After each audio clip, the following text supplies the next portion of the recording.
Good afternoon. My name is Sam Leslie. I am the minister of music here at South Harriman Baptist Church.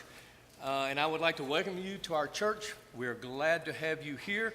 And as president-elect of the Roane Choral Society, I would also like to welcome you to this afternoon's concert. Roane Choral Society is committed not only to singing quality music, but in promoting it as well. One of the ways that we do this is by offering grants to local school music programs. In the fall, our Music Education in Schools Grant Committee, that is just one title, invites programs in Roane County and Ray counties to submit a simple grant application telling us about their music program, their goals, and their needs. These applications are reviewed by the committee and the recipients are selected. And we have been able to, through these grants and through these applications, have been able to provide a few extra resources to some of our area schools. They're used to fund such things as music instruments and other essentials that are needed in school music education. Today's concert is the last concert of the 2018-2019 season, the History Through Music. It has included a concert based on the Piece of Patriotism that was done in collaboration with the Babahachi Community Band, a jazz fest where we joined with the voices of many of our area students. This afternoon is the final concert of this season. We will present two versions of the Gloria, one by Antonio Vivaldi and the other by contemporary composer Mark Hayes. Our next season will include a Christmas concert. The dates, you can go ahead and put these dates in your calendar if you want to, are November 24th, 2019, and it will be here at South Harriman Baptist Church. Our second concert will be a celebration of the 100th anniversary of women's suffrage. It's featuring, this is very special, an original commissioned work written for this concert, and it will be performed March 8th, 2020, and it will be performed at the Princess Theater. The third and final concert of the 2019-2020 season will be a reunion concert, May 16th, 2020. This concert will be dedicated in memory of Dr. Don King, a founder of this group who passed away recently. One other announcement I need to make is there's a correction in the program. The bass soloist today will be Paul Davis III. Providing caliber of music like this is not inexpensive. We do not charge and never have charged admission for our concerts, but we highly encourage generous donations. $15 is a suggested amount. However, if you feel you would like to give more, we would be glad to take that. We accept cash, checks, and credit cards. So there will be someone out front who can take care of that for you if you haven't already taken care of that. I hope you enjoy your experience today as the Roane Choral Society and the members of the Knox Symphony Orchestra present Gloria.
Good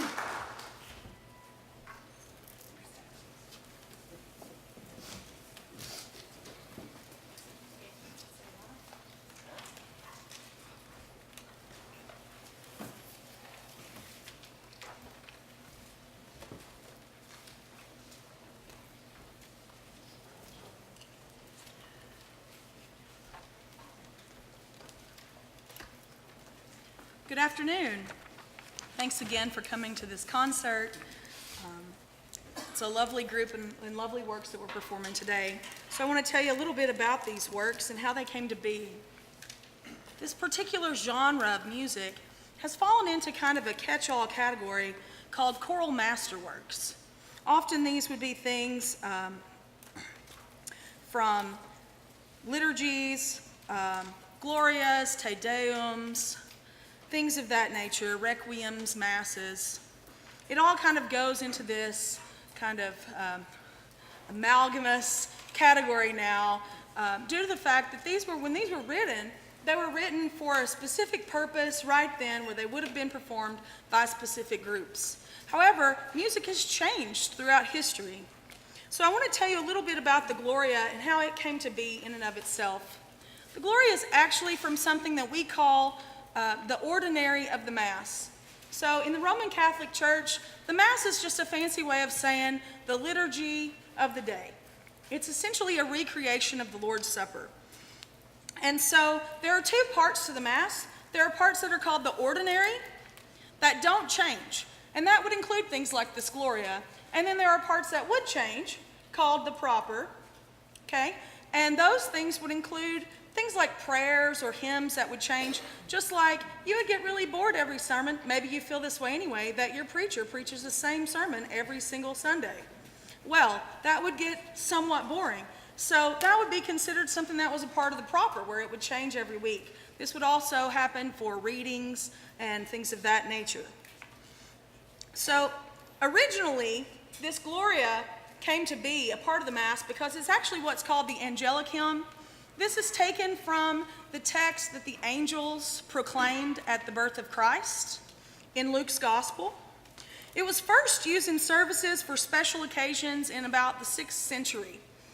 It actually became universally popular amongst priests and parishioners who loved it. They loved the text, they loved the meaning behind it.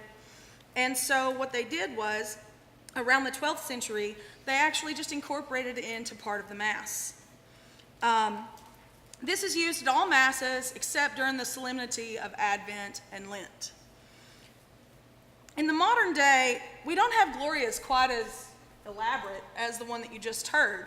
They're generally just quick little settings of this part. It's generally broken down into 3 parts. And as you heard here, it sounded like there was repetition of certain material. Even today in the Gloria, the first part and the last part tend to be musically very similar. And the middle part is where composers could kind of express something different. Another reason that composers like to set parts of the ordinary of the Mass is that it would be played all the time throughout most of the year. In the case of Vivaldi, he was a Baroque composer from Venice. He's known for a bunch of concerti grossi that he wrote, as well as some solo concertos. His main job was actually at an orphanage for girls called La Pietà.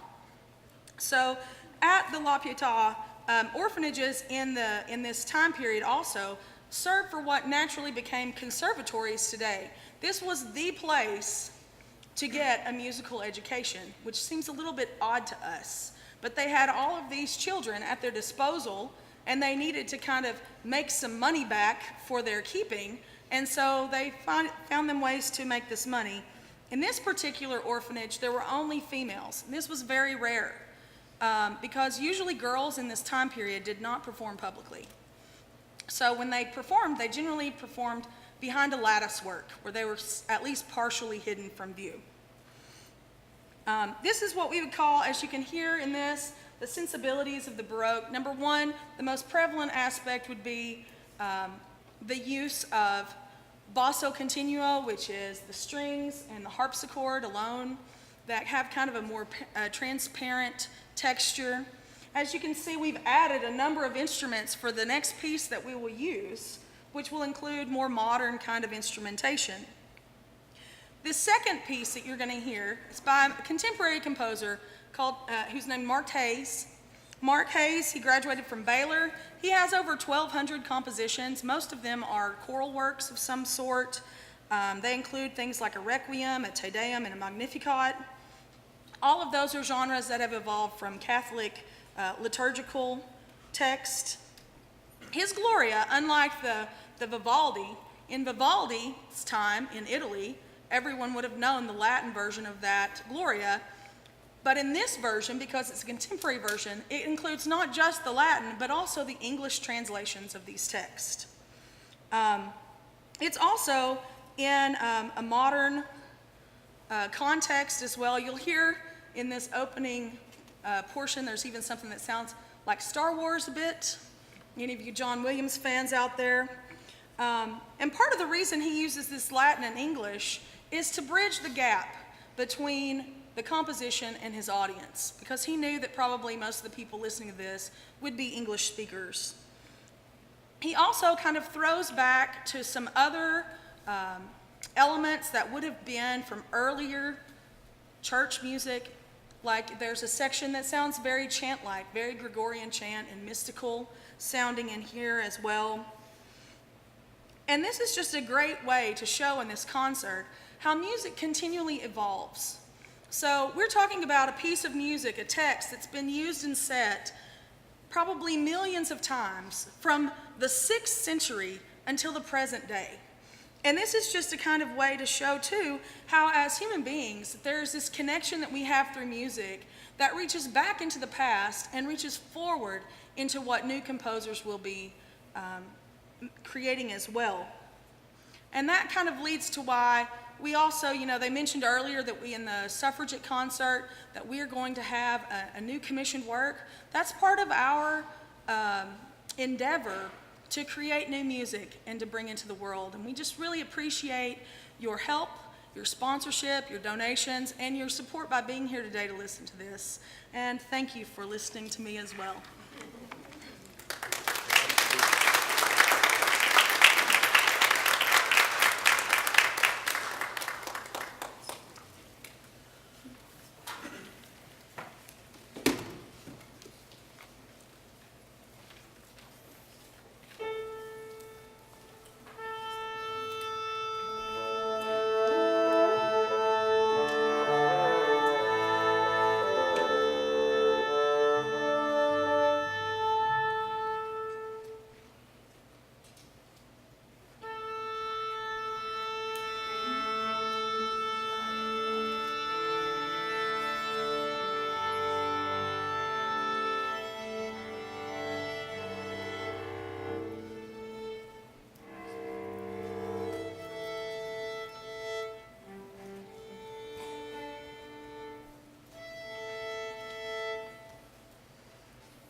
Excuse me.